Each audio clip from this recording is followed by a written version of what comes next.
لا حول ولا قوة إلا بالله العلي العظيم. أعوذ بالله من الشيطان اللعين الرجيم. بسم الله الرحمن الرحيم.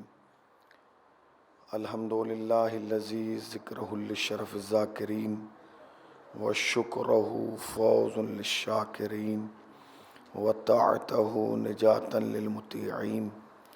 الصلاة والسلام على رسول الثقلين محبوب رب المشرقین و رب المغربین ولی الدارین امام القبلتین جد الحسن والحسین ابی القاسم محمد.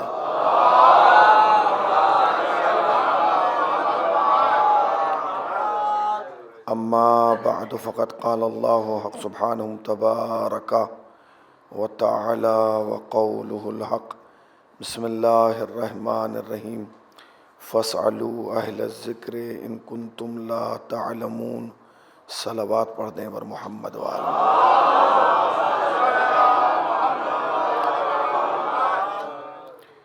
انتہائی واجب الاحترام علماء کرام اور حاضرین فرش عزا، اس وقت کی یہ سالانہ اور قدیم مجلس عزا جو آج اپنے 50ویں مرحلے میں داخل ہو رہی ہے، یہ اس مجلس کا 50واں دور اور 50ویں نوبت ہے کہ جب اس گھر میں اس عنوان سے اس تاریخ میں یہ فرش عزا بچھا ہے. یہی حسین کی فتح کا اعلان ہے اور یہی حسین کی جیت کا اعلان ہے کہ کربلا سے لے کر آج تک حسین کے نام پر جگہ جگہ ہزاروں کی تعداد میں، لاکھوں کی تعداد میں لوگ جمع ہو کے بتا رہے ہیں کہ دنیا والوں دیکھ لو، یزید تھا، حسین ہے. جو ختم ہو گیا وہ یزید تھا، جو قیامت تک باقی رہے گا وہ حسین رہے گا. حسین نے کربلا میں قدم رکھتے ہی ذہن انسانی کو تبدیل کر دیا، فکر انسانی کو بدل دیا، انسان کے سوچنے اور سمجھنے کے طریقے کو بدل دیا. کربلا سے پہلے لوگ یہ سوچتے تھے کہ جو ظالم ہوگا وہی فاتح ہوگا. کربلا کے بعد حسین نے بتایا نہیں، جو مظلوم ہوگا وہی فاتح ہوگا. یہ ایک بہت بڑا انقلاب تھا کربلا کے بعد. کربلا سے پہلے لوگ یہ سوچتے تھے کہ جو سر کاٹ کے لے گیا وہ کامیاب ہے. حسین نے کربلا کے بعد مزاج کو بدلا، کہ نہیں، سر کاٹنے والا کامیاب نہیں ہے، سر کٹانے والا کامیاب ہے. کربلا سے پہلے لوگ یہ سمجھتے تھے کہ جو گھر لوٹ کے لے گیا وہ کامیاب ہے. حسین نے کہا نہیں، گھر لوٹنے والا کامیاب نہیں ہے، گھر لٹانے والا کامیاب ہے. خدا کی قسم، حسین نے جو اس زمانے میں خط کھینچا تھا وہ آج بھی برقرار ہے. آپ دیکھیے، حسین نے کہا ظالم کامیاب نہیں، مظلوم کامیاب ہے، قاتل کامیاب نہیں، مقتول کامیاب ہے، گھر لوٹنے والا کامیاب نہیں، گھر لٹانے والا کامیاب ہے، سر کاٹنے والا کامیاب نہیں، سر کٹانے والا کامیاب ہے. کربلا بنی تھی 61 ہجری میں، ہم بیٹھے ہیں 1444 ہجری میں. سچ بتائیے، حسین کی بات سچ ہوئی کہ نہیں؟ پوری دنیا میں جائیے، نہ کہیں لوٹنے والوں کا تذکرہ ہے، نہ سر کاٹنے والوں کا تذکرہ ہے، نہ کہیں اس کا تذکرہ ہے کہ جو یہ کہہ رہا تھا میں بڑا حاکم ہوں، نہ کہیں اس کا تذکرہ ہے جو 9 لاکھ جمع کر کے لایا تھا. کمال یہ ہے کہ 9 لاکھ مٹ گئے، 72 آج بھی زندہ ہے. صلوات پڑھیں نا پر محمد وآل محمد.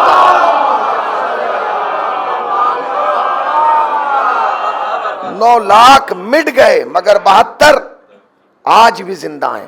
سچ بتائیے، کربلا سے پہلے تو انسان کی سوچ یہ تھی کہ وہ کامیاب ہوگا میدان میں جو جتنا بڑا لشکر لے کے اترے. یہی تو سوچ تھی. جب کوئی میدان میں اترتا تھا، جب کسی کا مقابلہ کسی سے ہوتا تھا تو سب سے پہلے وہ کوشش یہ کرتا تھا افراد جمع کر لیے جائیں، کیونکہ وہ جانتا تھا کہ جتنے زیادہ افراد ہوں گے اتنی جلدی کامیابی ہوگی. اور حسین نے کیا کیا؟ حسین نے کربلا میں افراد جمع کیے. اگر یہ پردہ میری آواز کو وہاں تک نہیں پہنچنے دے رہا تو کہ ہٹا دوں میں اس کو؟ اگر آپ تک میری آواز پہنچ رہی ہے تو مجھے احساس دلائیے کہ میں شیشے کے سامنے نہیں شیعوں کے سامنے پڑھ رہا ہوں، اس لیے کہ شیشہ نہیں بولتا، شیعہ بولتا ہے۔ صلوات پڑھیں بر محمد والے محمد۔ کربلا سے پہلے لبیک یا حسین،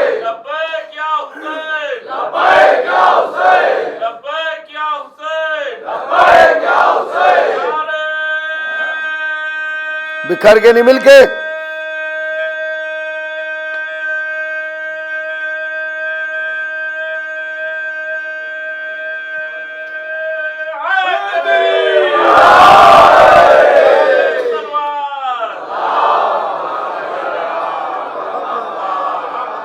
کربلا سے پہلے سوچ یہ بن چکی تھی، فکر یہ بن چکی تھی کہ جو بھی میدان میں جتنا بڑا لشکر لے کے آئے گا اس کو اتنی جلدی کامیابی مل جائے گی۔ آج بھی یہی ہوتا ہے، کسی کا معمولی سا جھگڑا جمع ہو جائے سب سے پہلے افراد جمع کرتا ہے، خاندان والوں کو، رشتہ داروں کو، ننیال کو، ددیال کو، سسرال کو، آؤ میرا جھگڑا ہو گیا۔ کیوں؟ چونکہ سوچ یہ ہے کہ مجمع زیادہ ہوگا تو فتح جلدی مل جائے گی۔ حسین نے کربلا میں مجمع بڑھایا نہیں، مجمع گھٹایا۔ لوگ یہ سوچ رہے تھے کہ ان کی تعداد 30,000 سے لے کے 9 لاکھ تک ہے تو یہ تو بہت جلدی فاتح ہو جائیں گے۔ حسین نے کہا نہیں، میں انہیں ایسا ختم کروں گا، پتہ نہیں کہاں بیٹھے ہیں، میں انہیں ایسا ختم کروں گا کہ ان کی تعداد تو یاد رہے گی، نسلیں یاد نہیں رہے گی، حسب یاد نہیں رہے گا، خاندان یاد نہیں رہے گا، ننیال ددیال یاد نہیں رہے گی، مگر جن 72 کو میں لایا ہوں قیامت تک ان کے تابوت بھی اٹھیں گے، ان کا حسب بھی یاد رہے گا، نسب بھی یاد رہے گا، ننیال بھی یاد رہے گی، ددیال بھی رہے گی، خاندان بھی یاد رہے گا۔ جانتے کیوں؟ اس لیے کہ جو یزید کے نام پر 9 لاکھ جمع ہوئے تھے وہ افراد تھے، جو 72 آئے تھے وہ کردار تھے۔ افراد مٹ جاتے ہیں، کردار زندہ رہتے ہیں۔ حسین نے کربلا میں افراد جمع نہیں کیے، حسین نے کربلا میں کردار جمع کیے اور بتایا کہ افراد مٹ جاتے ہیں، ختم ہو جاتے ہیں، کردار جمع رہتے ہیں۔ دیکھیے آپ کتنی بڑی تعداد، صرف 72 افراد، 72 افراد۔ اب لوگ کہیں گے جی یہ 72 خدا کی قسم یہ 72 لا کے حسین نے خط کھینچ دیا کہ دیکھو جو میں 72 لایا ہوں نا، ان کا قیامت تک جب بھی مقابلہ ہوگا امتیوں سے نہیں ہوگا۔ پتہ نہیں کہاں بیٹھے ہیں، میں کیا کہہ رہا ہوں، کاش آپ تک یہ لفظ پہنچ جاتا، شاید میرا لفظ کمزور ہے۔ کربلا تک جب بھی ان کو برابر رکھا جائے گا، مقابلہ کیا جائے گا تو امتیوں کے لشکر سے نہیں ہوگا۔ جب بھی ان کا مقابلہ کیا جائے گا یا نبی کے لشکر سے ہوگا یا امام کے لشکر سے ہوگا۔ میں کبھی یہ نہیں کہوں گا کہ امت کا لشکر میرے والوں کے برابر نہیں، میں یہی کہوں گا نانا دیکھو جیسے مجھے ملے ایسے آپ کو نہیں ملے، بابا جیسے مجھے ملے ویسے شاید نانا والے تعداد میں زیادہ تھے، مگر ان میں اور میرے والوں میں فرق یہ ہے کہ نانا آپ بلاتے تھے تو کوئی آتا نہیں تھا، میں بھیجتا ہوں تو کوئی جاتا نہیں تھا۔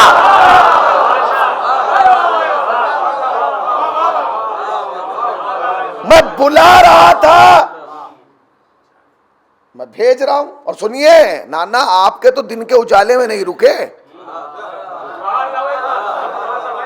میں نے چراغ بجھا کے کہا جاؤ چلے جاؤ، کوئی گیا تو سچ بتائیے جو میدان سے دن کے اجالے میں گئے ان کا تذکرہ ہوگا یا جو چراغ بجھانے کے بعد سے اپنی جگہ سے نہ ہلے ان کا تذکرہ ہوگا؟ حسین نے کہا سنو اب قیامت تک 2 ہی میدان باقی رہیں گے، ایک باپ کا ایک بیٹے کا۔ باپ کے میدان کا نام ہے غدیر، بیٹے کے میدان کا نام ہے کربلا۔ اب بہت سارے لوگ عجیب و غریب بات کرتے ہیں، اچھا بات تو کرنے کا سب کو حق ہے، کوئی کسی کو روک تھوڑی سکتا ہے، کوئی کسی کی چونچ کو بند تھوڑی کر سکتا ہے، بولیے۔ ایک صاحب کہنے لگے کہ دیکھیے جو کربلا میں کی مٹی جو خاک شفا بنی ہے نا، اس میں کمال یہ تھا کہ رسول کے صحابہ کے قدم یہاں آئے تھے۔ کیا کہنے، رسول کے صحابہ کو سلام، سچے صحابہ، اچھے صحابہ ہیں، انہیں ہم سلام کرتے ہیں۔ اچھا وہ یہ سوچ رہا تھا کہ اس کا کوئی جواب ہی نہیں ہے، مگر اس کا تو جواب خود تاریخ میں ہے کہ اگر زمین کربلا کی مٹی اس لیے خاک شفا بنی کیونکہ وہاں صحابہ کے قدم آئے تھے، تو پھر میدان غدیر کی مٹی خاک شفا کیوں نہیں بنی؟ پتہ نہیں کہاں بیٹھے ہیں، وہاں تو بہت زیادہ صحابہ تھے، بلکہ سارے ہی صحابہ تھے، تو وہاں بھی بن جاتے، کمال ہے۔ یہاں اتنے سے وہاں اتنے، یہاں کی مٹی خاک شفا بن گئی، وہاں کی نہیں بنی۔ جانتے ہیں فرق کیا ہے؟ بس فرق اتنا ہے کہ جو غدیر میں آئے تھے وہ خود آئے تھے، جو کربلا میں آئے تھے حسین چن چن کے لائے تھے۔ تو خود آنا اور ہے، چن کے لانا۔ تو جنہیں حسین لائے تھے وہ چن کے لائے تھے، اور حسین نے کہا کہ سنو، اب یہ جو کربلا بن رہی ہے نا، یہ قیامت تک باقی رہے گی، کوئی رہے نہ رہے کربلا رہے گی۔ یہ مجلس ہو رہی ہے، وجاہت صاحب ہر سال یہ مجلس کرتے ہیں، شاید تیسرا چوتھا سال میرا ہے پڑھتے، جب بھی میں آتا ہوں یہ یہاں چھوٹا سا کیمرہ لگا ہوتا ہے۔ یہ کیمرہ کیوں لگا رہتا ہے؟ یہ اس لیے لگا رہتا ہے تاکہ جو ہم بولیں وہ یہ اپنے اندر محفوظ کر لیں، جب بھی آپ چاہیں دیکھ لیں۔ اب 5 سال کے بعد بھی آپ یہ چاہیں گے مجلس میں کون کیسے بیٹھا تھا، یہ بتا دے گا، کون کیا پڑھ رہا تھا یہ بتا دے گا، کس نے سبحان اللہ کہی، کون حیرت سے دیکھ رہا تھا وہ یہ بتا دے گا، کس نے باب فضائل میں خوش ہو کے سبحان اللہ کہا، کس نے مرجھا کے بس انا للہ کہا، سب یہ بتا دے گا۔ کمال یہ ہے کہ کربلا میں تو کوئی کیمرہ نہیں تھا، پھر بھی آج تک کربلا کا تذکرہ باقی ہے۔ حسین نے کہا یہی تو میرا کمال ہے کہ میڈیا 9 لاکھ والوں کے پاس تھی، 72 کے پاس نہیں تھی، مگر میرا کمال یہ تھا کہ میں نے بڑے چوروں کو نہیں پکڑا، میں نے انہیں بھی پکڑ لیا اور ان کا بھی نام تاریخ کو بتا دیا جس نے میری انگلی سے انگوٹھی اتاری تھی۔ کمال ہی کم ہے، یہ کم ہے کیا کہ آپ یہ بتائیے کہ اس انسان کا نام بھی تاریخ آپ کو بتا رہی ہے کہ جس نے امام حسین کے دستے مبارک سے انگوٹھی نکالنے کے لیے انگلی کاٹ دی۔ نام معلوم ہے کہ نہیں؟ یہ تک بتا رہے ہیں کہ کس نے امام حسین کا وہ نیزہ جس پر سر مبارک تھا وہ پکڑا۔ یہ کون سی میڈیا تھی، یہ کون سی طاقت تھی جو بتا رہی تھی؟ حسین نے کہا سنو، یزید تو میڈیا جمع کرے گا باہر سے، میں اپنے گھر سے 3 افراد لے کے جا رہا ہوں، ایک میری بہن ہے، ایک میرا بیٹا ہے، ایک میرا پوتا ہے۔ اب یہ قیامت تک بتائیں گے کہ کربلا میں ہوا کیا ہے۔ سچ بتائیے، کربلا حسین نے بنائی ہے، کربلا بنانے میں 1 دن لگا، کربلا بچانے میں 18 مہینے لگے۔ زندہ تبلیغ، بازار شام میں تبلیغ، زندان میں تبلیغ، راستوں میں تبلیغ۔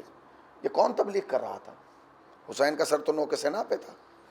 دنیا یہ سوچ رہی تھی کہ جسے ہم گرفتار کر کے لے جا رہے ہیں وہ مجبور ہے، انہیں یہی نہیں پتا تھا کہ یہ مجبور نہیں، یہ مختار ہے۔ تم نے اسے زنجیریں پہنائی ضرور ہیں مگر اسے گرفتار نہیں کر پاؤ گے، اس لیے کہ جب یہ دربار یزید میں دہڑے گا تو تب پتا چلے گا کہ مختار کون ہے اور مجبور کون ہے۔ اور جب سید سجاد نے اپنے تیور بدلے ہیں نا دربار میں تو لوگوں کو پسینے آ گئے، اس لیے کہ یزید تو اپنی بکواس کر رہا تھا، اس کا خطیب اپنی باتیں کر رہا تھا، اس کے بولنے والے اس کی طرف سے بول رہے تھے، تو وہ یہ سوچ رہا تھا کہ سید سجاد کہاں بولیں گے، اس لیے کہ سید سجاد تو خاموش ہیں، سید سجاد تو گرفتار ہیں، سید سجاد کے ہاتھوں میں تو ہتھکڑیاں ہیں۔ مگر سید سجاد نے ایک جملہ کہا، اے خطیب خاموش ہو جا اور نیچے اتر جا، یہ تیرے باپ کا ممبر نہیں ہے۔ اور اس کے بعد یزید کی طرح متوجہ ہو کے کہا ہمیں اجازت دے کہ ہم بھی اس لکڑیوں کے ڈھیر پر جا کر کچھ کہیں۔ غور ہی نہیں کیا آپ نے امام کے جملے کو غور سے سنا ہی نہیں۔ لیکن مجھ میں طاقت نہیں ہے کہ چیخ کے بات کروں، اگر بات آپ تک جا رہی ہے تو مجھے بتائیے۔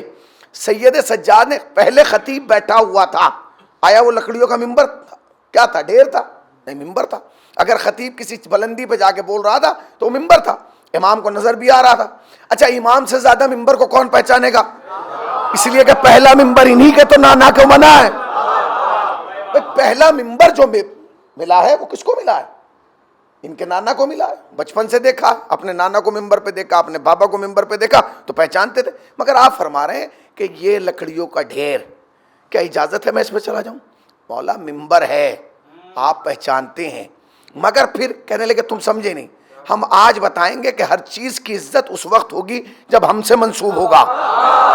یعنی کہاں بیٹھے ہیں بھائی، میں کیا کہہ رہا ہوں؟ ہر چیز کی عزت اس وقت ہوگی جب ہم سے منسوب ہوگا. اگر ہم سے منسوب نہیں ہوگا پھر مجھے احساس ہوا کہ ہر چیز کی عزت اس وقت ہے کہ جب وہ اہل بیت کا وفادار ہو. یا غلط کہہ رہا ہوں بھائی؟ غلط تھوڑی کہہ رہا ہوں میں. بتائیے یہ قبا آپ جائیے ایران میں 2200 سے 3000 کی مل جائے گی، مگر اس کی عزت اس وقت ہوگی جب اہل بیت سے وفادار ہوگی. یہ امامہ آسانی سے مل جائے گا، مگر عزت جب ہوگی جب اہل بیت کی وفادار ہوگی. یہ ممبر بھی ہر جگہ اب آپ کو مل جائے گا، مگر عزت جب ہوگی جب اہل بیت کا تذکرہ ہوگا. سجاد نے بتایا کہ ہم نے بتا دیا جو ہمارے عزا خانوں میں رکھا ہے وہ اور ہے، جو یزید کے دربار میں رکھا ہے یہ اور ہے. صلوات پڑھے نا پر محمد و آل محمد بار.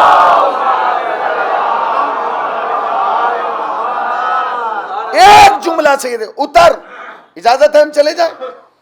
یزید نے کہا میں جانے نہیں دوں گا. اب یزید کا جو دربار تھا وہ کوئی ایسا نہیں تھا کہ 700 آدمی گلی محلے کے آگے بیٹھ گئے کہ نہیں جی ہم یزید کی بات نہیں. ہاں نا، وزیر آئے ہوئے ہیں، سفیر آئے ہوئے ہیں، مشیر آئے ہوئے ہیں، حکومتوں کے بڑے بڑے نمائندے آئے ہوئے ہیں. یزید اپنی حکومت ثابت کرنا چاہ رہا تھا، اپنا اقتدار ثابت کرنا چاہ رہا تھا. لوگ بیٹھے ہوئے تھے، یزید کے خطیب کو سن رہے تھے، سید سجاد کو دیکھ رہے تھے، خواتین عصمت و طہارت کو دیکھ رہے تھے. اور ایسے مجمع کے اندر ایک آدمی کھڑا ہو کے کہہ رہا، اور وہ بھی جو گرفتار ہے، نیچے اتر. اترا کے نہیں، اترا کے نہیں اترا. اگر یزید میں دم ہوتا تو خطیب سے کہہ دیتا کہ روک، نیچے نہ اترنا. مگر یزید کیسے روک سکتا تھا؟ اس لیے کہ اس گھر کا مزاج جانتا تھا کہ یہ فوراً یہ کہتے ہیں اتر، تیرے باپ کا ممبر تھوڑی ہے، تو غلام زادہ ہے، ہم امام زادے. صلوات پڑھے نا پر محمد و آل محمد بار. نیچے اتر گیا. اب امام کہہ رہے ہیں ہمیں اجازت دو. امام چاہتے خود بھی بیٹھ جاتے، مگر امام نے ایک تحریک پیدا کی. وہ تحریک کیا پیدا کی؟ امام نے کہا ہمیں اجازت دو کہ ہم جائیں ممبر پہ. جب کہا نا ہمیں اجازت دو، ہم ممبر پہ جانا چاہتے ہیں، ہم بھی تو کچھ بولنا چاہتے ہیں، اور سنو جو ہم بولیں گے اس کا تمہیں ثواب ملے گا. اور ہم جب بات کریں گے تو دین کی بات کریں گے، قانون، اسلام، شریعت کی بات کریں گے. تو لوگوں نے پہلے یزید کو دیکھا. یزید نے کہا انہیں جانے مت دینا. اب جب یزید کہہ رہا کہ انہیں جانے مت دینا تو جو 700 آدمی بیٹھے ہیں انہیں ایک دم کہا بھائی کیوں نہیں جانے دینا، جانے دو. تو کہنے لگا انہیں جانے مت دینا. کہا کیوں؟ ارے جانے دو، یہ تو گرفتار ہے، کیا بولے گا. تو اب یزید تو جانتا تھا نا کہ گرفتار ہے یا کیا ہے، جانتا تھا کہ حیدر کرار کا پوتا ہے. کہنے لگا انہیں جانے مت دینا. مجمع نے کہا انہیں بھیجو. جب مجمع کا اصرار بڑھا تو اب یزید کیا کر سکتا تھا؟ کہا جائیے آپ. سید سجاد اس بلندی پہ آئے، اور اب جو سید سجاد نے خطاب کرنا شروع کیا تو یزید کے پاس الفاظ نہیں تھے کہ سید سجاد کو روک دے. سمجھ میں نہیں آ رہا تھا. امام نے جو جملے کہے وہ سنیے، کیفیت تھے. ہمیں نبوت سے نوازا گیا ہے، ہمارے گھر میں امامت آئی ہے، اللہ نے ہمیں علم دیا ہے، حلم دیا ہے، سخاوت دی ہے، شجاعت دی ہے، فصاحت دی ہے، بلاغت دی ہے. یہ سارا تعارف کرا رہے ہیں. اب یزید کیسے روک دے؟ اس لیے کہ ابھی تو یزید کا تعارف ہی نہیں کرایا امام نے، ابھی تو بتایا ہی نہیں یہ کون ہے، ابھی تو اپنا تعارف کرا رہے ہیں. مگر یزید یہ سمجھ رہا ہے کہ اس تعارف کا اثر کیا ہوگا، اس تعارف کا نتیجہ کیا نکلے گا. یزید میں اتنی طاقت نہیں تھی کہ سید سجاد کو کہتا خاموش. آہستہ سے خادم کو بلا اور بلا کے کہا جاؤ کہو کہ آزان دے. آزان دینا شروع کی. ایک مؤذن، 2 مؤذن، 3 مؤذن، 4 مؤذن ہیں، 5 6 7 مؤذن نے مل کے سید سجاد کو روکنے کے لیے آزان دی. جیسے انہوں نے آزان دینا شروع کی، اللہ کی وحدانیت کا اقرار ہوا، اعلان ہوا. سید سجاد نے کہا کہ اللہ وحدہ لا شریک ہے. پھر کہا کہ میں گواہی دیتا ہوں کہ وہ وحدہ لا شریک ہے. مگر جیسے ہی رسول کی رسالت کا اعلان ہوا نا تو بس امام نے اتنا پوچھا اس مجمع سے متوجہ ہو کے کہ ذرا یہ پوچھو کہ جس کا نام آذان میں لیا جا رہا ہے اس سے یزید کا رشتہ ہے یا میرا رشتہ ہے؟ ہائے ہائے، آپ نے غور ہی نہیں کیا. کس کا رشتہ ہے؟ کہانی ختم. کیا بتائے گا یزید؟ کیا بتا سکتا ہے؟ پتا چلا کہ آذان دلوا تو اس لیے رہا تھا کہ سجاد خاموش ہو جائیں. اسے یہ نہیں پتا تھا کہ اب قیامت تک یزیدیت خاموش ہو جائے گی. خاموش ہو گئی کیا بھئی؟ یزیدیت خاموش ہوئی آج تک؟ آپ دیکھیے، اب میں ایک جملہ کہنا چاہتا ہوں، بہت آہستہ سے، بہت آہستہ سے سنیے گا، آرام سے، اگر بات آپ تک پہنچے تو مجھے احساس دلائیے گا۔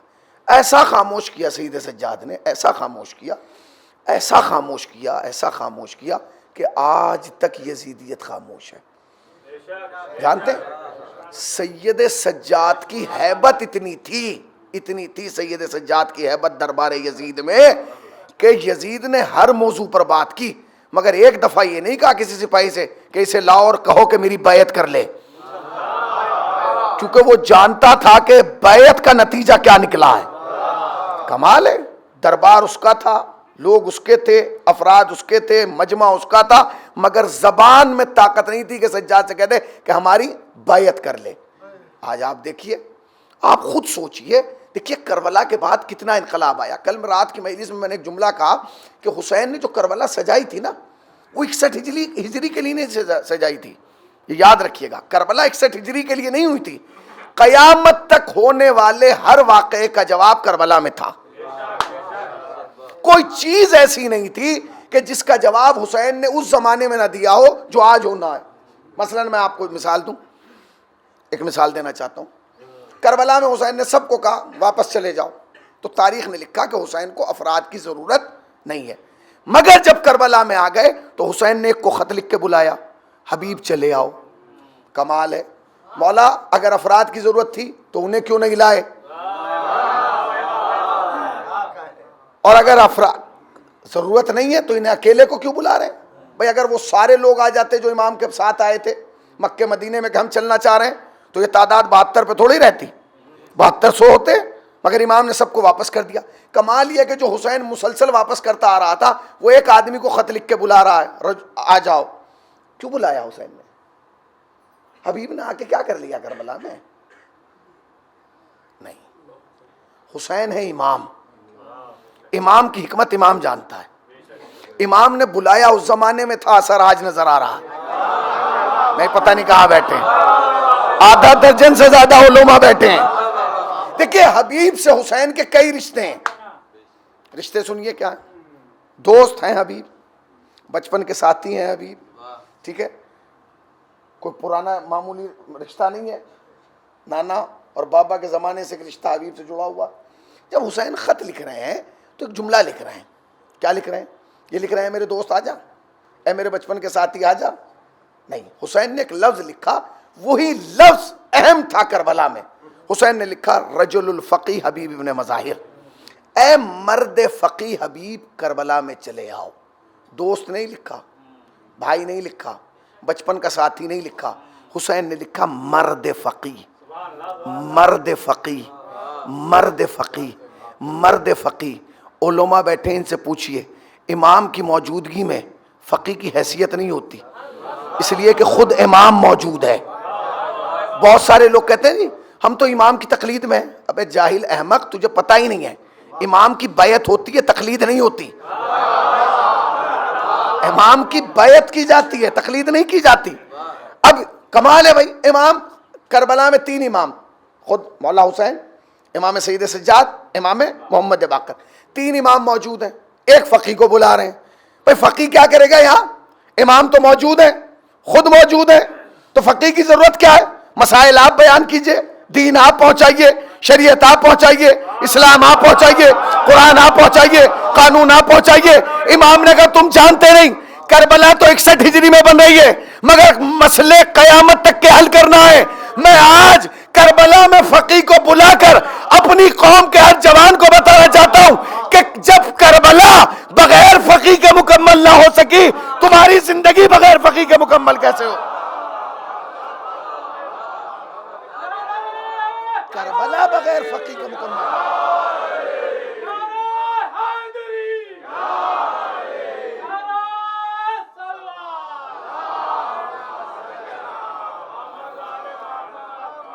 جب کربلا بغیر فقی کے مکمل نہیں ہو رہی ہے، اور ہماری اور آپ کی زندگی بغیر فقی کے مکمل، ضرورت نہیں تھی پھر بھی بلایا، اے مرد فقی چلے آؤ، حسین کو تمہاری ضرورت ہے۔ آ گئے حبیب۔ قیامت تک رہے گا یہ لفظ یا نہیں؟ بھئی یہ جو لکھا گیا ہے مرد فقی آ جاؤ، اچھا امام نے فقی کا احترام کیا، توہین کی؟ احترام کیا، عزت دی، اتنی عزت دی، شاید یہ جسارت نہ ہو، اتنی عزت دی کہ اپنے حرم میں جگہ دے دی، الگ قبر بنا دی، لوگ جاتے ہیں قبر کو چومتے ہیں تاکہ تم سمجھو کہ اس کا احترام کیا ہے۔ یاد رکھنا میرا قدیمی جملہ آج پھر کہہ رہا ہوں، اس دور کی ضرورت کا نام ہے نظام مرجعیت،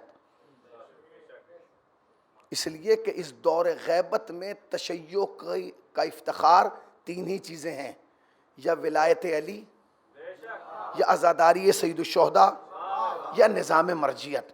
اور جو تمہیں ان تینوں میں سے کسی ایک کے بھی خلاف بولتا ہوا ملے نا، سمجھ لو غدار بول رہا ہے، عزادار نہیں بول رہا۔ نہیں پہنچے۔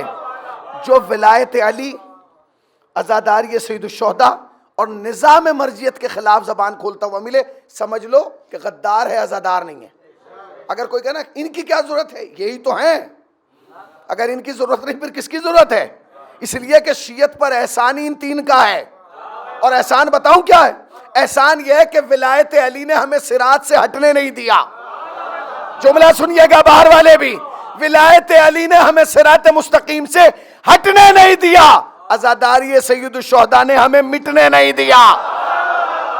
اب جملہ سنیے، جملہ سن لیجئے، ولایت علی نے ہمیں صراط سے ہٹنے نہیں دیا، عزاداری سید الشہداء نے ہمیں مٹنے نہیں دیا، اور مرجعیت نے ہمیں بکھرنے نہیں دیا۔ اقتار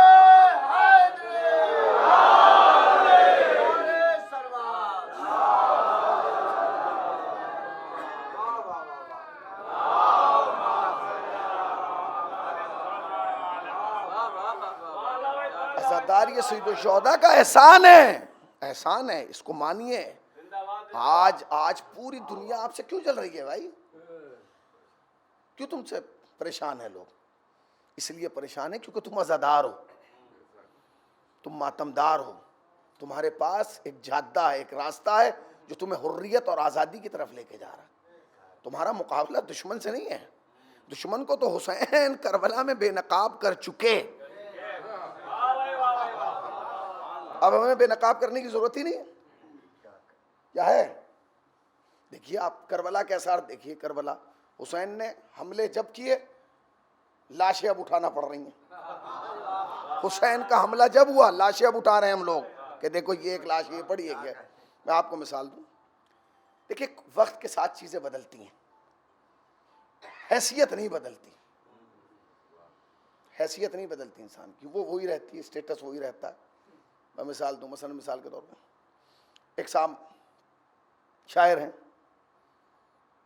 پہلا مصرع انہوں نے 2 سال یا 2.5 سال یا 4 سال 5 سال پہلے کہا، اور وہ جب تک زندہ رہیں گے شاعر کی حیثیت سے رہیں گے کہ نہیں؟ چونکہ انہیں عادت ہو گئی، شعر کہنے لگے، اللہ نے ان پر کرم کیا۔ ایک طالب علم تھا، مولویت پڑھ رہا تھا، 2010 میں بھی طالب علم تھا، آگے بڑھا تب بھی طالب علم ہے، جب تک اجتہاد تک جائے گا طالب علم ہی کہے گا اپنے آپ کو، اس لیے کہ حاصل کر رہا ہے اپنے آپ کو آل محمد علیہ السلام کے علوم سے آراستہ کر رہا ہے۔ ہمیں تو تعجب یہ ہے کہ یزید 2001 میں رضی اللہ نہیں تھا،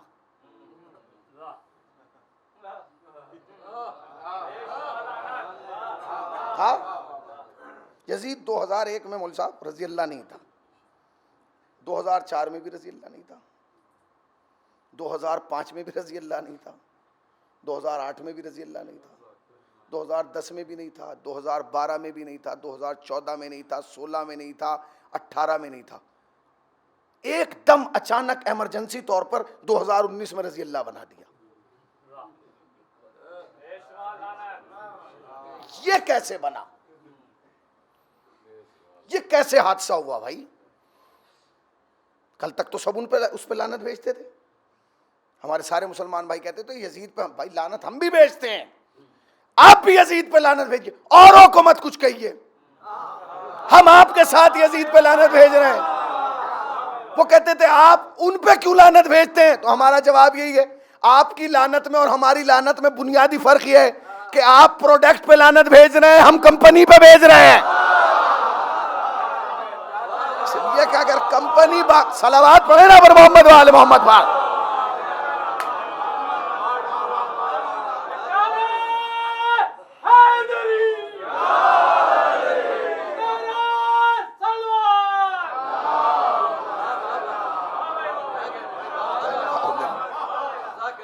ایک صلوات باہر والے بھی پڑھ دیں بر محمد و آل محمد. یہ وجاد بھائی پردے آپ نے غلط لگائے. بس ایک ہی پردہ کافی ہے. اب آپ نے پردے پہ پردہ، پردے پہ پردہ، پردے پہ پردہ. مگر شیعوں کو پردے کی عادت ڈالنا چاہیے، اس لیے کہ یہی تو وہ زمانہ ہے جس میں پردے اٹھنا شروع ہوئے ہیں. ابھی تو بڑے پردے اٹھیں گے. اور یاد رکھو جب آخری پردہ اٹھے گا تو پردے کے اندر سے ہمارا والا آئے گا،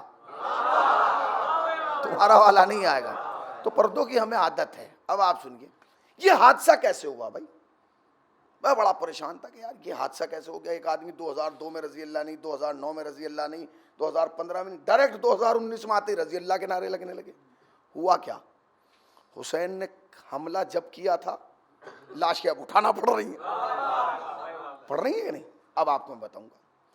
ہمارے ہاں ذاکرین علماء خطبہ اکثر یہ جملہ کہتے ہیں. ہم بھی کہتے تھے پہلے، اب ہم نے بند کر دیا. ہمیں احساس ہوا کہ نہیں یہ جملہ غلط ہے بھئی، یہ نہیں کہنا چاہیے. ہم کہتے ہیں ممبر سے کہ یزید امام حسین کو گھیر کے کربلا لے آیا. یزید امام حسین کو گھیر کے کربلا لے آیا. آپ اس جملے سے متفق ہیں؟ ہے؟ لے آئے گا؟ یزید امام حسین سے مدینہ چھڑا دے گا؟ میں یہ طے کر لوں کہ مجھے اس محلے میں رہنا ہے، کوئی مجھے چھڑوا دے گا؟ جبکہ محلہ میرے باپ کا نہیں ہے. مدینہ تو تھا ہی حسین کے نانا کا. اچھا حسین سے کون مدینہ چھڑوا دیتا؟ اس لیے کہ حسین کا سب سے مختصر تعارف یہ ہے کہ جس کا چھوٹا بھائی عباس ہو. پتہ نہیں کہاں بیٹھے ہیں آپ. جس کا چھوٹا بھائی عباس ہو. اچھا جس کا بھائی عباس ہو اس سے کوئی کہہ دے کہ آپ شہر چھوڑ دیں؟ اور جس کا بڑا بھائی حسن ہو.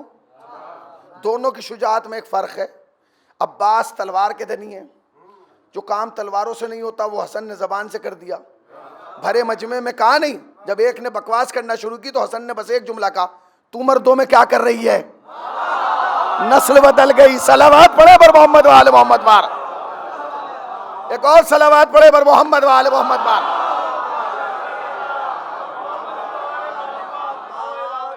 تو نہ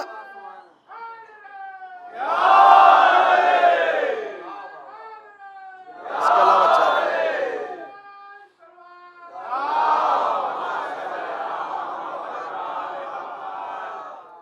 کوئی تاریخ اٹھا کے دکھائیں جس میں لکھا ہو کہ یزید نے کہا ہو یا دربار میں کہا گیا ہو کہ حسین اگر آپ بیعت نہیں کریں گے تو آپ مدینے نہیں رہیں گے. نہیں، حسین نے تو خود آ کے کہا عباس ہم مدینہ رہنے کے لائق نہیں رہا، چلو سامان سفر تیار کرو. تو یزید نے چھڑوایا یا حسین نے خود چھوڑا؟ بولیے ذرا زور سے بولنے میں ممبر پہ اونچا سنتا ہوں. حسین نے خود چھوڑا نا.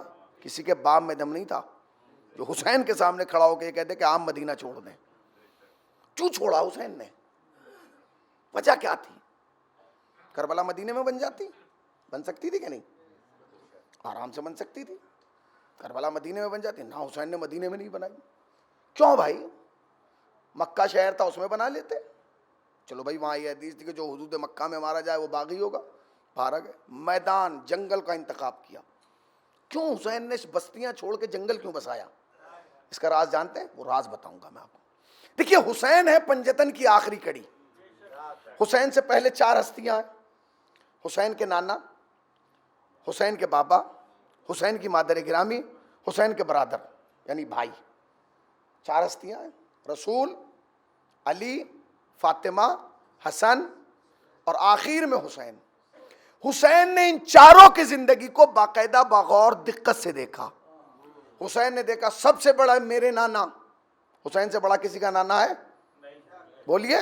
حسین نے دیکھا دنیا کا سب سے بڑا میرا نانا، نور اول میرا نانا، عقل اول میرا نانا، حسن اول میرا نانا، کرم اول میرا نانا، عشق اول میرا نانا، جمال اول میرا نانا، گنتی کا پہلا عدد میرا نانا، طٰہٰ میرا نانا، یاسین میرا نانا، مزمل میرا نانا، مدثر میرا نانا، مبشر میرا نانا، صادق میرا نانا، بشیر میرا نانا، سراج منیر میرا نانا، احمد مجتبیٰ میرا نانا، محمد مصطفیٰ میرا نانا.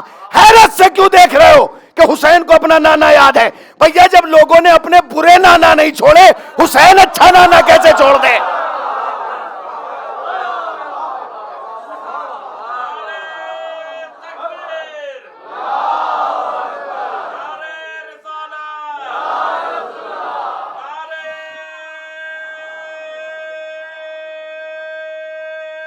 بکھر کے نہیں مل کے.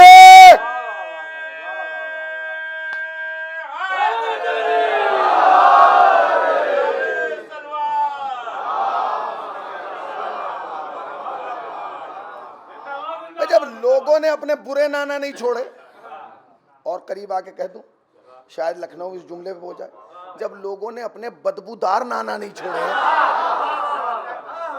حسین خوشبودار کیسے چھوڑ دے؟ حسین خوشبودار کیسے چھوڑ دے؟ حسین نے اپنے نانا کی زندگی کو دیکھا کہ میرا نانا تو وہ ہے جس کا کلمہ پڑھے بغیر مسلمان نہیں بنتا. مگر حسین نے کیا دیکھا؟ حسین نے دیکھا میرا نانا شہر میں شہید ہوا. زہر کہاں دیا گیا؟ شہر میں.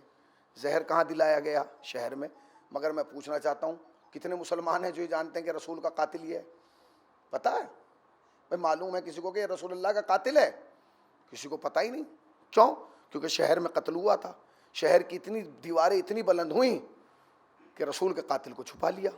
یا اور قریب آ کے لفظ کہہ دوں, شاید آپ بیدار ہو جائیں. شہر کی بھیڑ میں نہیں, رضی اللہ کی بھیڑ میں رسول کا قاتل چھپ گیا. مجھ میں طاقت نہیں ہے, میں پوری رات سفر کر کے صبح 5 بجے پہنچا ہوں, نہ آواز ساتھ دے رہی نہ ذہن, کچھ ساتھ نہیں دے رہا. یہ بس ایک جذبہ ہے.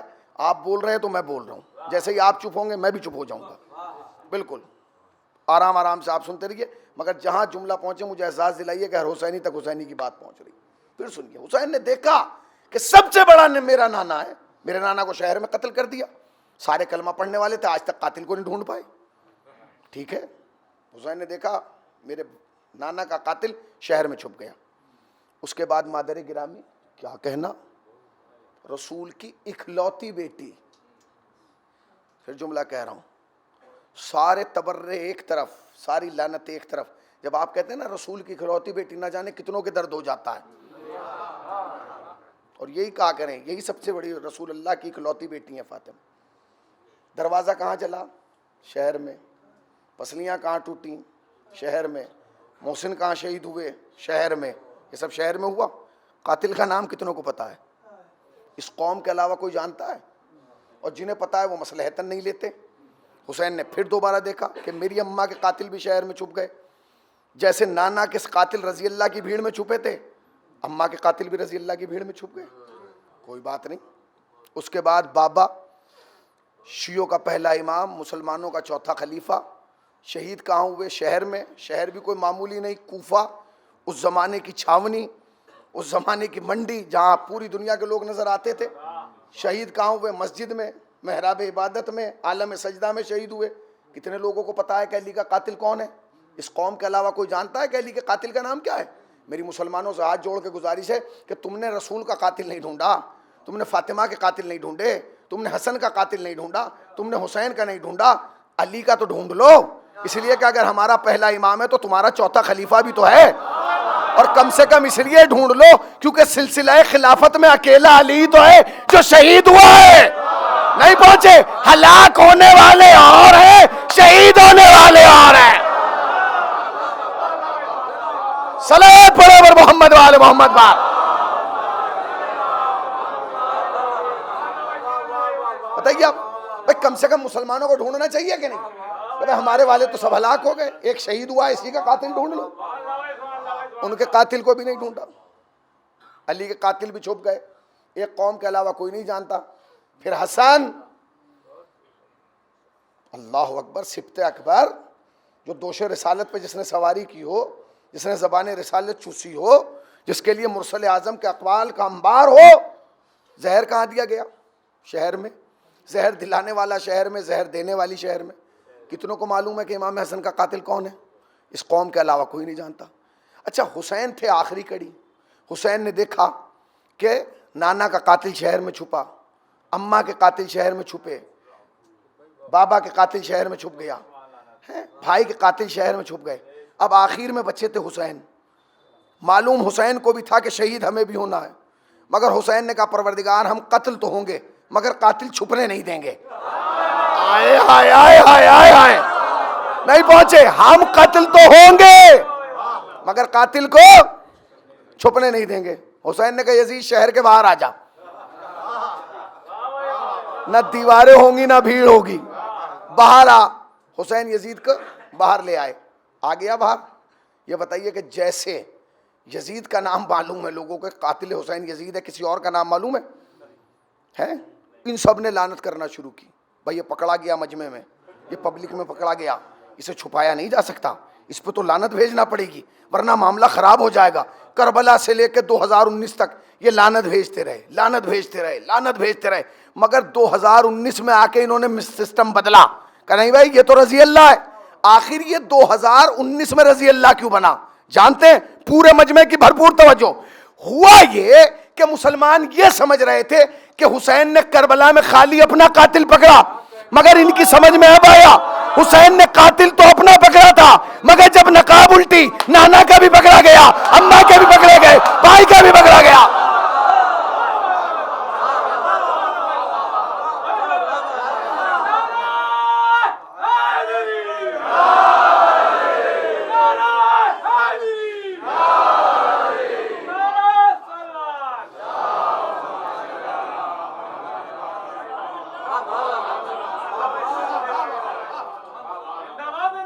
راز اب کھلا، بے بھیا پکڑا تو حسین نے اپنا تھا، جب نقاب الٹی سب کے پکڑ ہو رہے، یہ تو رسول کے قاتل ہیں، یہ تو سیدہ کے قاتل ہیں، یہ تو حسن کے قاتل ہیں، یہ تو علی کا قاتل ہے، پکڑے سب کے گئے۔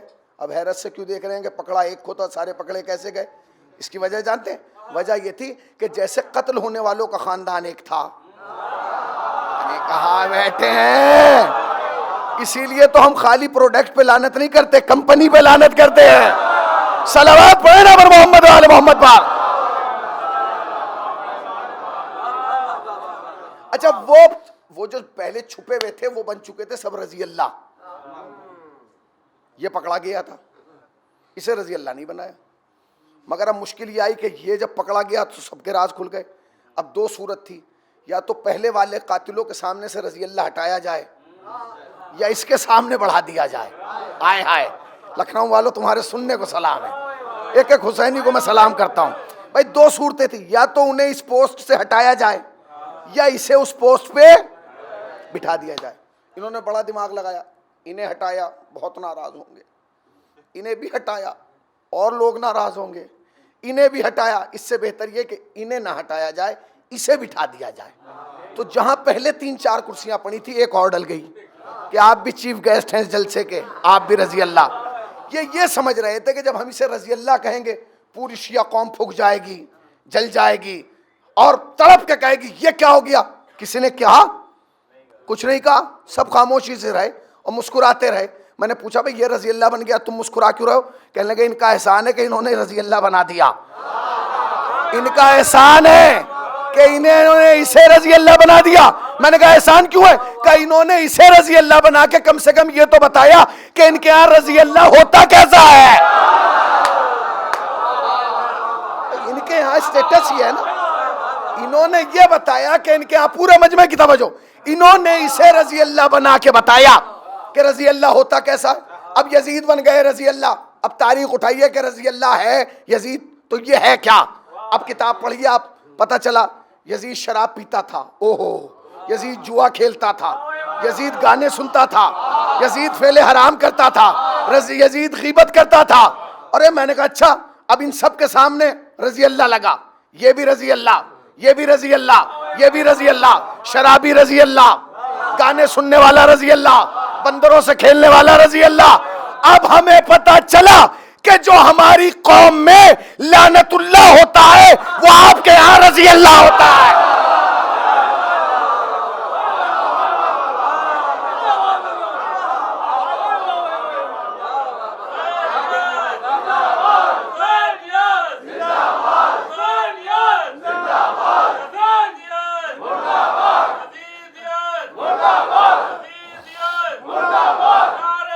بکھر کے نہیں مل کے،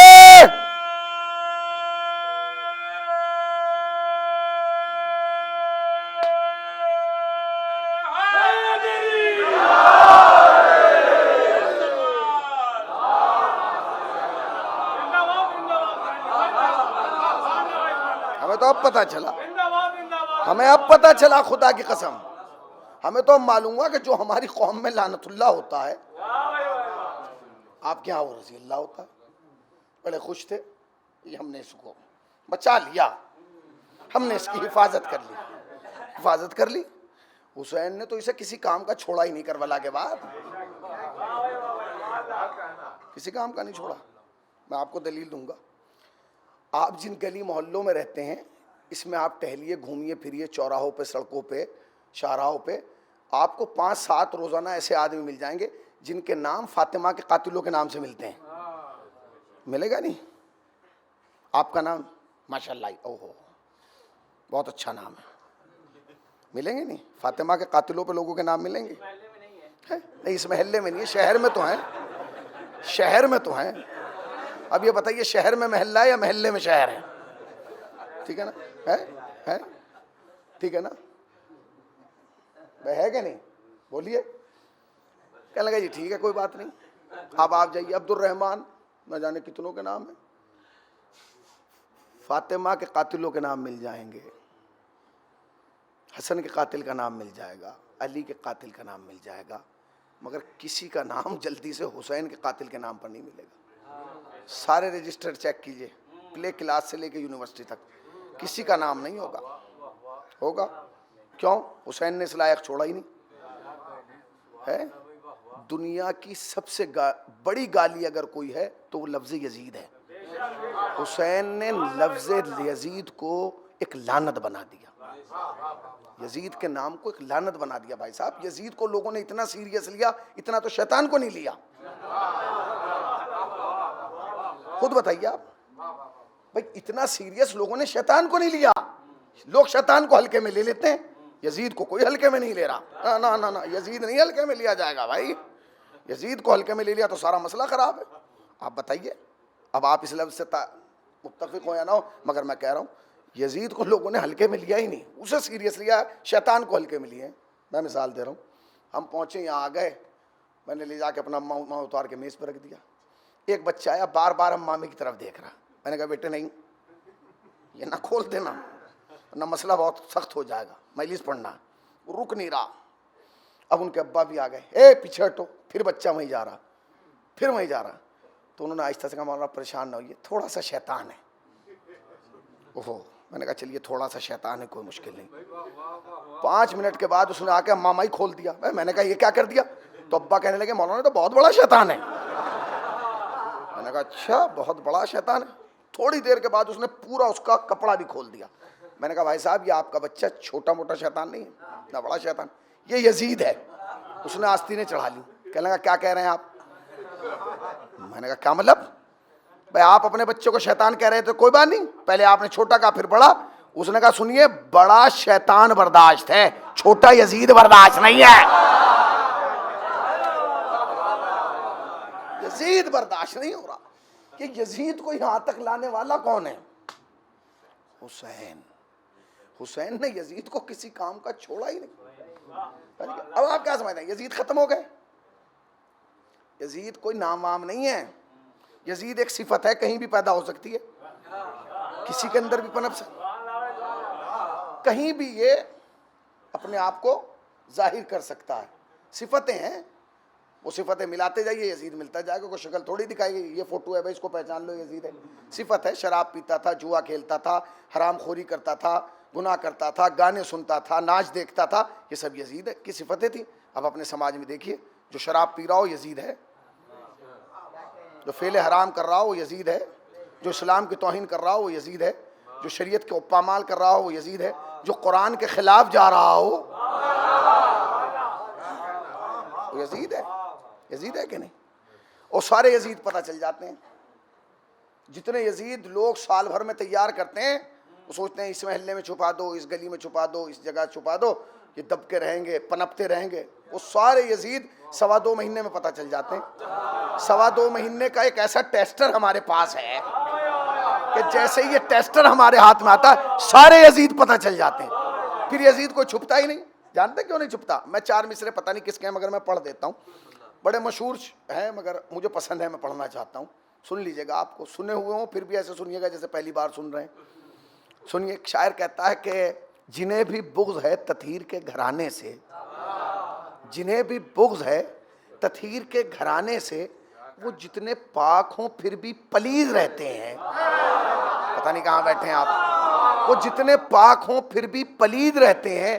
جب آیا ماہ محرم تو کھل گیا سب پر، ہمارے ملک میں کتنے یزید رہتے ہیں۔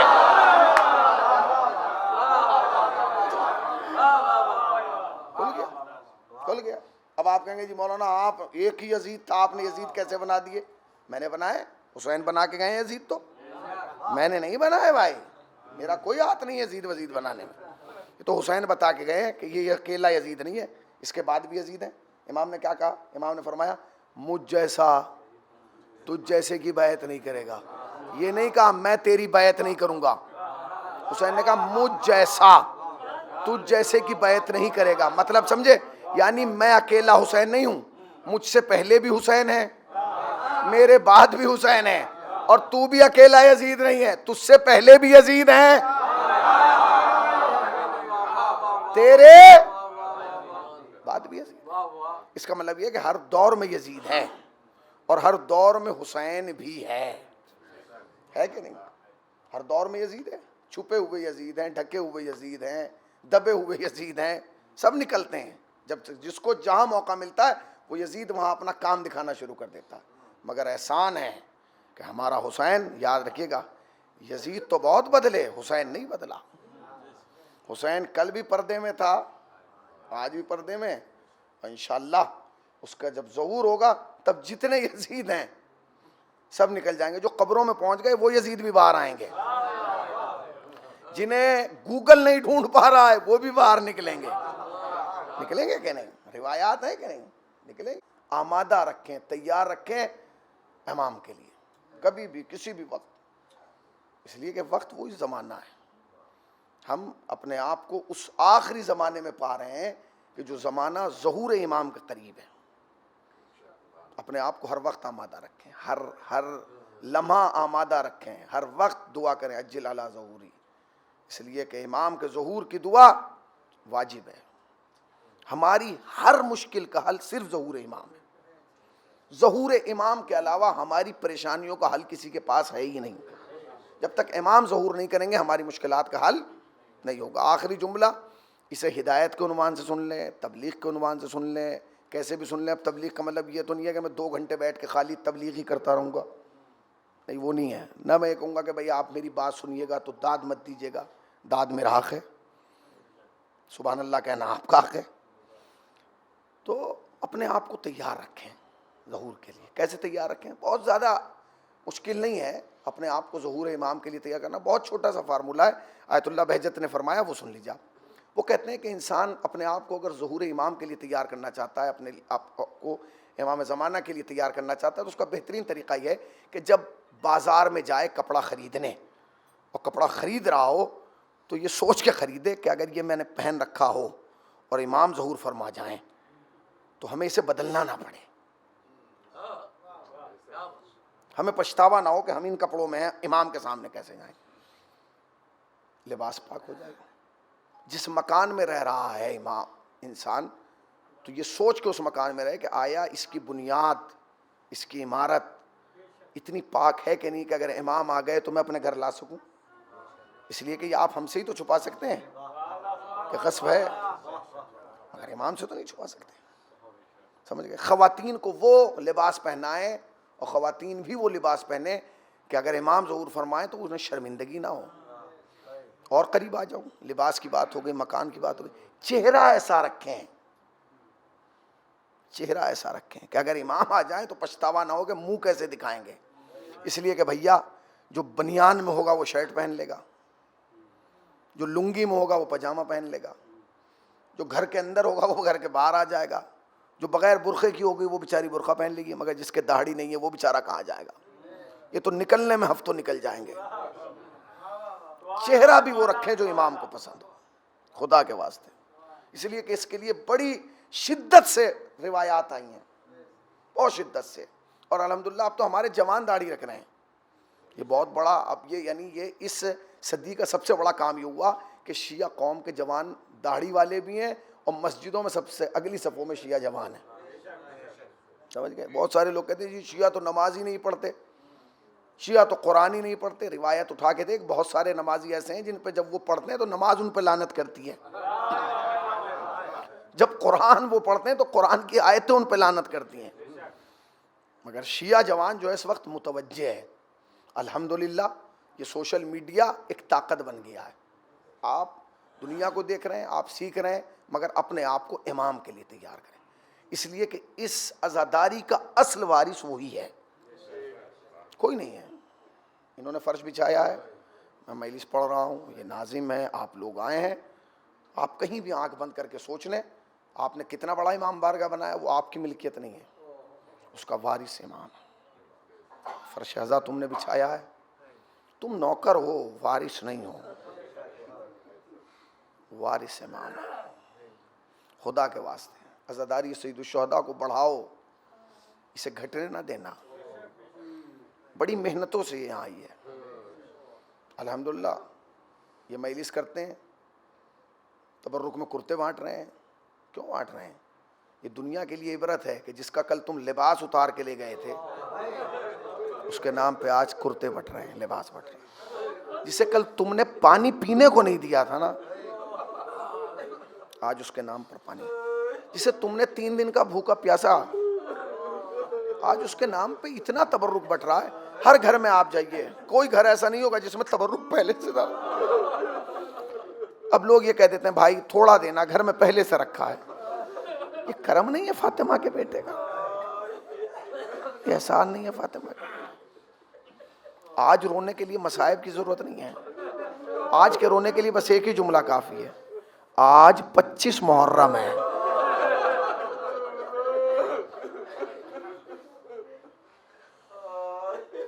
آج کربلا کے پہلے عزادار کو رونے آئے ہو، جانتے ہو؟ آج اسے رونے آئے ہو جو خون کے آنسو روتا تھا. جانتے ہو تمہارے رونے میں اور سید سجاد کے رونے میں فرق کیا ہے؟ بہت سارے فرق ہیں، اتنے فرق ہیں کہ بیان نہیں ہو سکتے. مگر مصائب کو ربط دینے کے لیے 2-4 فرق بتاتا ہوں. تم کب روتے ہو؟ تم جب روتے ہو جب خطیب مصائب پڑھتا ہے، جب مرثیہ خان مرثیہ پڑھتا ہے، جب ناظم مصائب کے اشعار پڑھتا ہے، جب کوئی نوحہ خان درد بھرا نوحہ پڑھتا ہے، تم روتے ہو نا. مگر سجاد کو ان سب چیزوں کی ضرورت نہیں ہے رونے کی. سجاد اس بات کا انتظار نہیں کرتے تھے کوئی میرے باپ کے مصائب پڑھے تب رو. نہ، سجاد کے رونے کا انداز الگ تھا. کوئی پانی لا کے دیتا تھا، پانی کو دیکھ کے روتے تھے، پانی کو دیکھ کے سید سجاد روتے تھے. اور روایت کہتی ہے کہ ایک مرتبہ امام کے لیے خادم پانی لایا ہے وضو کے لیے. آپ نے اس آفتابے کی طرف دیکھا، اس لوٹے کی طرف جس میں پانی تھا، اور اس آفتابے کو دیکھ کے رونے لگے. خادم تڑپ گیا، ہاتھ جوڑ کے کہنے لگا مولا مجھ سے کوئی خطا ہو گئی، آپ اس کی طرف دیکھ کے کیوں رو رہے ہیں؟ چیخ مار کے کہتے ہیں جتنا پانی تو وضو کے لیے لائے نا، جب میری بہن سکینہ اس دنیا سے گئی ہے اتنا پانی اس کے غسل کے لیے دیا گیا تھا. رونے میں کوتاہی نہ کر، خدا کے واسطے اپنی آوازوں کو بلند کر. تم کب روتے ہو؟ سجاد کن چیزوں کو دیکھ کے روتے تھے جانتے ہو؟ جب 2 جوان سڑک پہ گلے ملتے تھے تو چیخ مار کے کہتے ہیں میرا اکبر. جب کسی چھوٹے سے بچے کو گھٹنیوں چلتا ہوا دیکھتے تھے کہتے ہیں ہائے میرا اصغر. جب کسی 13 برس والے کو دیکھتے تھے کہتے تھے ہائے میرا قاسم. اور جب کسی 32 سال والے کو دیکھتے تھے کہتے تھے میرا چچا عباس. حد یہ ہو گئی کہ مدینے میں لوگ جب سید سجاد نکلتے تھے نا تو جو قصاب تھے قصائی گوشت چھپا دیتے تھے، کیونکہ آپ کا سوال ہوتا تھا یہ بتا تو نے جب اسے ذبح کیا تو پانی پلایا؟ کہتا تھا مولا ہمارا اصول ہے پہلے پانی پلاتے ہیں بعد میں ذبح کرتے. کربلا کا رخ کر کے بیمار کربلا کہتے تھا اے بابا آج جانوروں کو ذبح کیا جا رہا ہے تو پہلے پانی پلائے. مگر میرے بابا جب آپ کو ذبح کیا گیا تو کوئی پانی پلانے والا نہ تھا. خون کے آنسو روئے، خون کے آنسو. سننے میں عجیب سا لگتا ہے نا خون کے آنسو رونا. حضرت آیت اللہ خوئی علیہ الرحمہ کا زمانہ تھا. ایک شخص دوڑا ہوا آیا, آقا بیٹھے ہوئے تھے, کہ کیا بات ہے؟ کہا آقا بڑا عجیب و غریب مسئلہ پھنس گیا. اس زمانے میں اتنی سختیاں نہیں تھیں, کیونکہ اتنا حالات بھی خراب نہیں تھے جتنا آج مشکل ہے علماء سے ملنا. وہ آیا, اس نے کہا کہ میں بہت پریشان ہوں. کیا؟ کہ میرے گھر میں مجلس تھی, ہمارا پڑوسی آیا ہوا تھا جو شیعہ نہیں ہے. جب خطیب نے مسائب پڑھے, مداح نے مسائب پڑھے, تو اس کے بعد اس نے کہا کہ تیرے جو ممبر پہ گیا تھا اس نے سب کچھ صحیح پڑھا مگر ایک لفظ غلط پڑھا. میں نے پوچھا وہ لفظ کیا پڑھا؟ کہ یہ کہہ رہا ہے کہ تمہارا امام 40 سال خون کے آنسو رویا. یہ کیسے ہو سکتا ہے؟ اس لیے کہ فطرت انسانی کے خلاف ہے. آدمی پانی روتا ہے, خون تھوڑے ہی روتا ہے. آیت اللہ خوئی نے کوئی جواب نہیں دیا. کہتے ہیں اس سے کہو کہ نماز ظہر کے بعد میں جواب دوں گا. کہ مداح کو بلاؤ. مداح کو بلایا گیا. آقا نے ظہرین کی نماز پڑھائی اور اس سے کہا کہ ذرا حسین کی شہادت بیان کر. اس نے شہادت بیان کی. آقا نے رومال لیا اور روئے, اور اس کے بعد رومال کو بند کیا اور اسے کہا کہ لے جا, تیرے سوالوں کا جواب اس میں ہے. جب وہ گھر گیا نا, اس نے کھول کے دیکھا تو اس میں خون کے نشان تھے.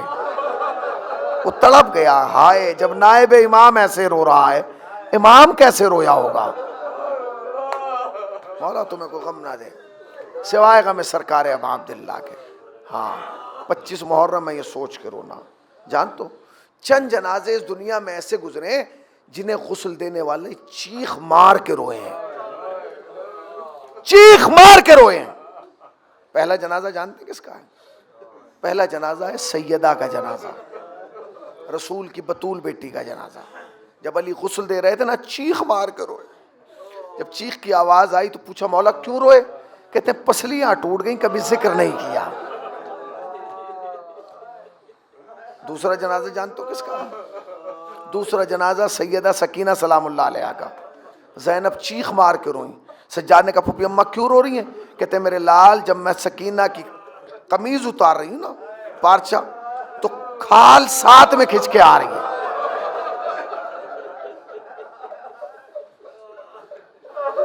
تیسرا جنازہ تمہارے 7ویں امام موسی کاظم کا. جب امام باقر غسل دینے لگے چیخ مار کے روئے ہیں. جب 8ویں امام غسل دینے لگے, امام رضا چیخ مار کے روئے. کسی نے پوچھا مولا کیوں رو رہے ہیں؟ کہہ لیں گے میرے بابا کی زنجیریں اب تک نہیں اتری ہیں, میرا بابا زنجیروں کے ساتھ. آخری جنازہ سن لیجیے اور تڑپ کرو لیجیے گا. آخری جنازہ ہے تمہارے 4تھے امام کا. جب امام باقر غسل دینے لگے نا اور کروٹ لی تو چیخ مار کے روئے. کسی نے کہا مولا کیوں روئے؟ کہہ لیں گے جب میں نے بابا کی پوچھ دیکھی تو ایسا لگا جیسے آج ہی تازی آنے لگے ہوں.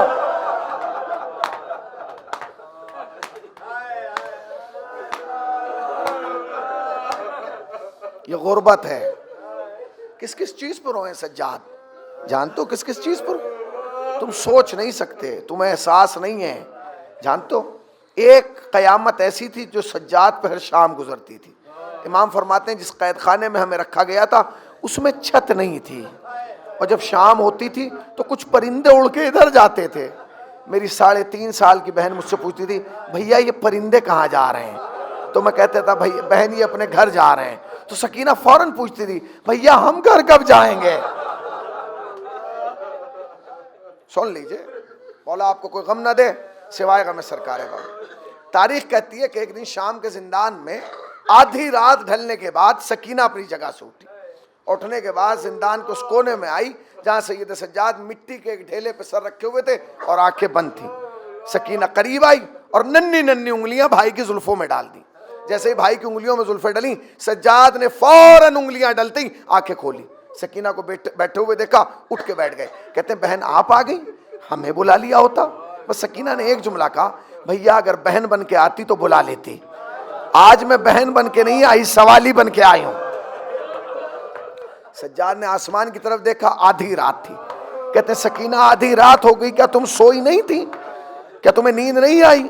بس ایک جملہ سن لیجیے اور برداشت کر لیجیے گا. سکینہ نے فوراً کہا بھیا ایک بات بتاؤں. کہاں بتاؤ؟ کہا بھیا بتا دوں. کہاں سکینہ بتاؤ. کہا بھیا آپ برداشت کر لیں گے؟ کہاں سکینہ برداشت کر لوں گا. کہا بھیا پھر سنیے, میں شام غریبہ کے بعد کبھی سوئی نہیں. سکینہ کیوں نہیں سوئی؟ بھیا کیسے سوتی؟ جب بھی آنکھ بند کرتی تھی ایسا لگتا تھا شمر تماچے مارنے آ رہا. تمہارے ہاتھ نہیں بندھے,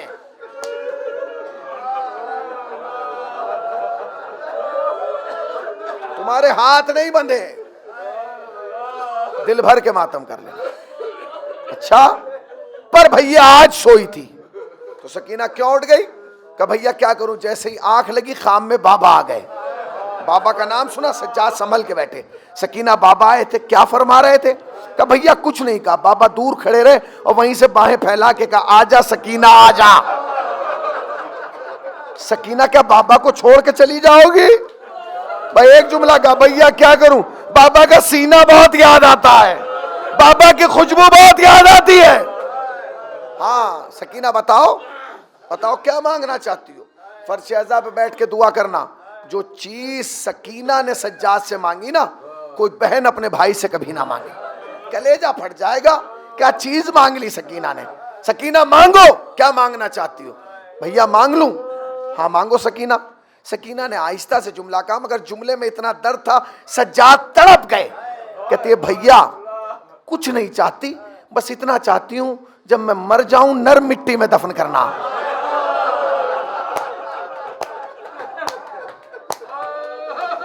جزاک اللہ. بھیا جب میں مر جاؤں مجھے نرم مٹی میں دفن کرنا. سجاد نے آہستہ سے پوچھا سکینہ کیوں؟ سنو گے بچی کا جملہ؟ سکینہ کیوں؟ ایک جملہ کہا سکینہ نے. کہتے بھیا اس لیے کیونکہ پیاس میری ہڈیوں میں اتر گئی. میں نے پڑھ دیا، تم نے سن لیا. 24 سال کا امام وقت بھائی ہے، 3.5 سال کی سکینہ ہے. 3.5 سال کی بچی جانتے ہو، ہم تو مصائب پڑھ دیتے ہیں، کبھی محسوس نہیں کرتے کہ شمر نے شام غریبہ تماچا مارا. نہ کبھی گھر جانا اور اگر تمہارے گھر میں کوئی بچہ ہو نا 3.5 سال کا، اسے بلانا اور اس کے رخسار پہ اپنا ہاتھ رکھ کے دیکھنا. تم نے دیکھا اگر تمہارے گھر میں کوئی 3.5 سال کا بچہ ہوتا ہے، تم پیار میں بھی اسے کیسے مارتے ہو کہ اس کو احساس نہ ہو. مگر جب شام غریبہ شمر نے سکینہ کو مارا نا تو تماچا اتنی زور سے مارا کہ بچی زمین پہ گری اور فرات کا رخ کر کے کہا اے چچا عباس آ جائیے بھیا مجھے نرم مٹی میں دفن کرنا. سکینہ کیوں؟ بھیا پیاس میری ہڈیوں میں اتر گئی. سید سجاد نے سکینہ کا چہرہ دیکھا، دیکھ کے کہا سکینہ ہم جانتے ہیں آپ امام کی بیٹی ہیں، امام کی پوتی ہیں، امام کی بہن ہیں، امام کی پھوپھی ہیں، مگر سکینہ یہ لفظ بڑا ہے، تمہاری عمر کم ہے. سکینہ تمہیں معلوم ہے جب پیاس ہڈیوں میں اترتی ہے تو کیا ہوتا؟ کہتے نہیں بھائی آپ بتائیے، آپ امام وقت. سید سجاد نے کہا سکینہ قریب آؤ ہم بتائیں گے. بٹھایا زانوں پہ. کہتے سکینہ سنو، جب پیاس لگتی ہے تو پہلے منہ خشک ہوتا ہے، جب پیاس اور بڑھتی ہے تو گلا خشک ہوتا ہے، جب پیاس اور بڑھتی ہے تو زبان پہ دراریں پڑ جاتی ہیں، جب پیاس اور بڑھتی ہے بدن کی طاقت جانے لگتی ہے، جب پیاس اور بڑھتی ہے انسان دیواروں کا سہارا لے کے چلتا ہے. سکینہ جب پیاس اور بڑھتی ہے آنکھوں کے سامنے اندھیرا آنے لگتا ہے. سکینہ جب پیاس اور بڑھتی ہے آنکھوں کے سامنے بالکل اندھیرا آ جاتا ہے. سکینہ جب پیاس ہڈیوں میں اترتی ہے نا میری بہن تو ہڈیاں خشک ہو جاتی ہیں، اور اتنی خشک ہوتی ہے کہ گوشت الگ لٹک جاتا ہے، ہڈی الگ ہو جاتی ہے.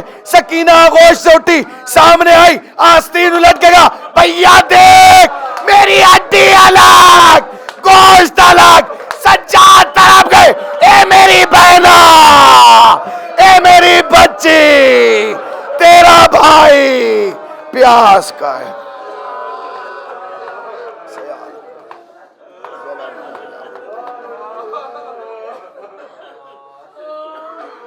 ماتم حسین.